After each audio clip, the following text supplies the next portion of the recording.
हर हर महादेव, जय भोलेनाथ। आप सभी का दिन शुभ और मंगलमय हो। आज के इस वीडियो में हम श्रवण करने जा रहे हैं सावन मास महात्म्य का 15वां अध्याय। इस अध्याय में शुपोदन, षष्ठी व्रत तथा अर्क विवाह विधि का वर्णन है। वीडियो शुरू करने से पहले आप सभी भक्तगणों से करो निवेदन है कि कृपया करके वीडियो संपूर्ण सुने और वीडियो के अंत में हर हर महादेव लिखना ना भूलें। सनत कुमार बोले, हे देवेश, मैंने नागों का यह आश्चर्यजनक पंचमी व्रत सुन लिया। अब आप बताएं कि षष्ठी तिथि में कौन सा व्रत होता है और उसकी विधि क्या है।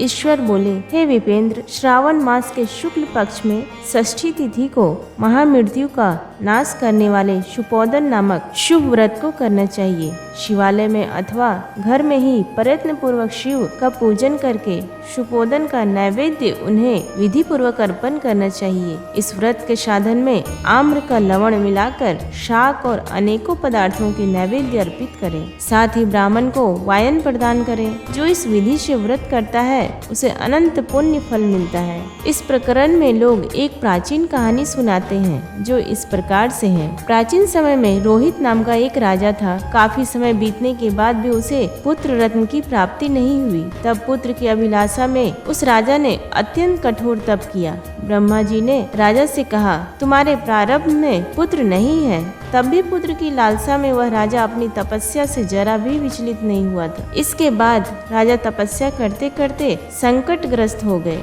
तब ब्रह्मा जी पुनः प्रकट हुए और कहने लगे, मैंने आपको पुत्र का वर तो दे दिया है, लेकिन आपका यह पुत्र अल्पायु होगा। तब राजा तथा उनकी पत्नी ने विचार किया कि इससे रानी का बांझपन तो दूर हो जाएगा, संतानहीनता की निंदा नहीं होगी। कुछ समय बीत जाने के बाद ब्रह्मा जी के वरदान से उन्हें पुत्र की प्राप्ति हुई। राजा ने विधि पूर्वक उसके जात कर्म आदि सभी संस्कार किए।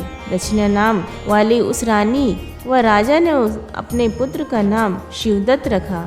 उचित समय आने पर भयभीत चित्त वाले राजा ने पुत्र का यज्ञोपवीत संस्कार किया, किंतु राजा ने उसकी मृत्यु के भय से उसका विवाह नहीं किया। तदनंतर 16वें साल में उनका पुत्र शिवदत्त मृत्यु को प्राप्त हो गया। तब ब्रह्मचारी की मृत्यु का स्मरण करते हुए राजा को बहुत चिंता होने लगी कि जिन लोगों के कुल में कोई ब्रह्मचारी मर जाए तब उनका कुल खत्म हो जाता है और वह ब्रह्मचारी भी दुर्गति में पड़ जाता है। सनत कुमार बोले, हे देवदेव, हे जगन्नाथ, इसके दोष निवारण का उपाय है या नहीं? यदि उपाय है तो अभी बताएं, जिससे दोष की शांति हो सके।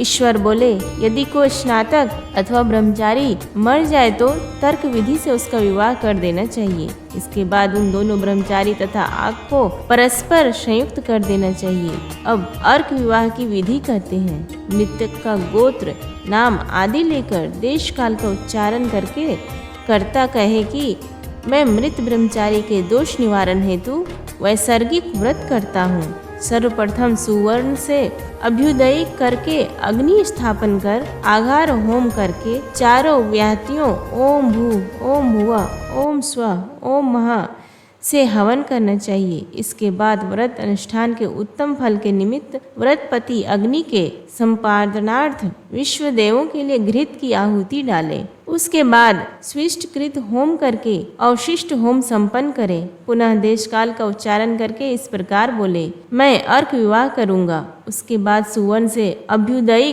कृत्य करके अर्क शाखा तथा मृतक की देह को तेल तथा हल्दी से लिप्त करके पीले सूत से वेष्टित करें और पीले रंग के 2 वस्त्रों से उन्हें ढक दें। इसके बाद अग्नि स्थापन करें और विवाह विधि में प्रयुक्त योजन नामक अग्नि में आघार होम करें व अग्नि के लिए आज्य होम करें। उसके बाद चारों व्याहतियों से ओम भू, ओम भुवा, ओम श्वा, ओम महा बृहस्पति तथा कामदेव के लिए आहुति प्रदान करें। पुनः घृत से स्विष्टकृत होम करके संपूर्ण हवन कर्म समाप्त करें। उसके बाद आग की डाली तथा मृतक के शव को विधि पूर्वक जला दे।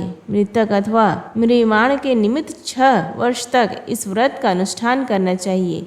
इस अवसर पर 30 ब्रह्मचारियों को नवीन कौपीन वस्त्र प्रदान करना चाहिए और हस्त प्रमाण अथवा कान तक लंबाई वाले दंड तथा कृष्ण मृग चर्म भी प्रदान करने चाहिए। उन्हें चरण पादुका, छत्र, माला, गोपी चंदन, प्रवाल मणि की माला तथा अनेक आभूषण समर्पित करना चाहिए। इस विधान से व्रत करने पर कोई भी विघ्न नहीं होता है। ईश्वर बोले। ब्राह्मणों से यह सुनकर राजा ने मन में विचार किया कि यह अर्क विवाह तो मुझे गौण प्रतीत होता है, मुख्य नहीं, क्योंकि कोई भी व्यक्ति मरे हुए को अपनी कन्या नहीं देता है। मैं राजा हूँ, अतः मैं उस व्यक्ति को अनेक रत्न तथा धन दूंगा जो कोई भी इसकी वधू के रूप में अपनी कन्या प्रदान करेगा। उस नगर में एक ब्राह्मण था। उस समय वह किसी दूसरे नगर में गया हुआ था। उसकी एक सुंदर पुत्री थी जिसकी माता की मृत्यु पहले ही हो चुकी थी। ब्राह्मण की दूसरी भी पत्नी थी जो ब्राह्मण की पुत्री के प्रति बुरे विचार रखती थी तथा दुष्ट मन वाली थी। कन्या 10 वर्ष की थी तथा दीन थी और अपनी सौतेली माता के अधीन थी। अतः सौतेली माता ने द्वेष तथा अत्यधिक धन के लालच में 1 लाख मुद्रा लेकर उस कन्या को मृतक राजकुमार के लिए दे दिया। कन्या को लेकर राजा के लोग नदी के तट पर शमशान भूमि में राजकुमार के पास ले गए और शव के साथ उसका विवाह कर दिया। इसके बाद विधान पूर्वक शव के साथ कन्या का योग करके जब वे जलाने की तैयारी करने लगे तब उस कन्या ने पूछा, हे सज्जनों, आप लोग यह क्या कर रहे हैं? तब वे सभी दुखित मन से कहने लगे कि हम लोग तुम्हारे इस पति को जला रहे हैं। इस पर भयभीत होकर बाल स्वभाव के कारण रोती हुई उस कन्या ने कहा, आप लोग मेरे पति को क्यों जला रहे हैं? मैं जलने नहीं दूंगी। आप लोग सभी यहाँ से चले जाइए, मैं अकेली ही यहाँ बैठी रहूंगी और जब ये उठेंगे तब मैं अपने पति देव के साथ चली आऊंगी। उसका हठ देखकर दया के कारण दीन चित्त वाले कुछ भाग्यवादी वृद्धजन कहने लगे, अहो, होनहार भी क्या होता है, इसे कोई भी नहीं जान सकता। दीनों की रक्षा करने वाले तथा कृपालु भगवान न जाने क्या करेंगे। शौत की पुत्री का भाव रखने के कारण सौतेली माता ने इस कन्या को बेचा है, अतः संभव है कि भगवान इसके रक्षक हो जाएं। अतः हम लोग इस कन्या को व इस शव को नहीं जला सकते, इसलिए सभी को अच्छा लगे तो हम लोगों को यहाँ से चले जाना चाहिए। परस्पर ऐसा निश्चय करके वे सब अपने घर को चले गए। बाल स्वभाव के कारण यह सब क्या है इसे न जानती हुई भय से व्याकुल वह कन्या एकमात्र शिव तथा पार्वती का स्मरण करती रही। उस कन्या के स्मरण करने से सब कुछ जानने वाले तथा दया से पूर्ण हृदय वाले शिव पार्वती शीघ्र ही वहां आ गए। नंदी पर विराजमान उन तेज निधान शिव पार्वती को देखकर उन देवों का न जानती हुई भी उस कन्या ने पृथ्वी पर दंड की भांति पड़कर प्रणाम किया। तब उसे आश्वासन प्राप्त हुआ कि पति से तुम्हारे मिलने का समय अब आ गया है। तब कन्या ने कहा कि मेरे पति अब जीवित नहीं होंगे। उसके बाल भाव से प्रसन्न तथा दया से परिपूर्ण शिव पार्वती ने कहा कि तुम्हारी माता ने शुपोदन नामक व्रत किया था, उस व्रत का फल संकल्प करके तुम अपने पति को प्रदान करो। तुम कहो कि मेरी माता के द्वारा जो शुपोदन नामक व्रत किया गया है उसको प्रभाव से मेरे पति जीवित हो जाएं।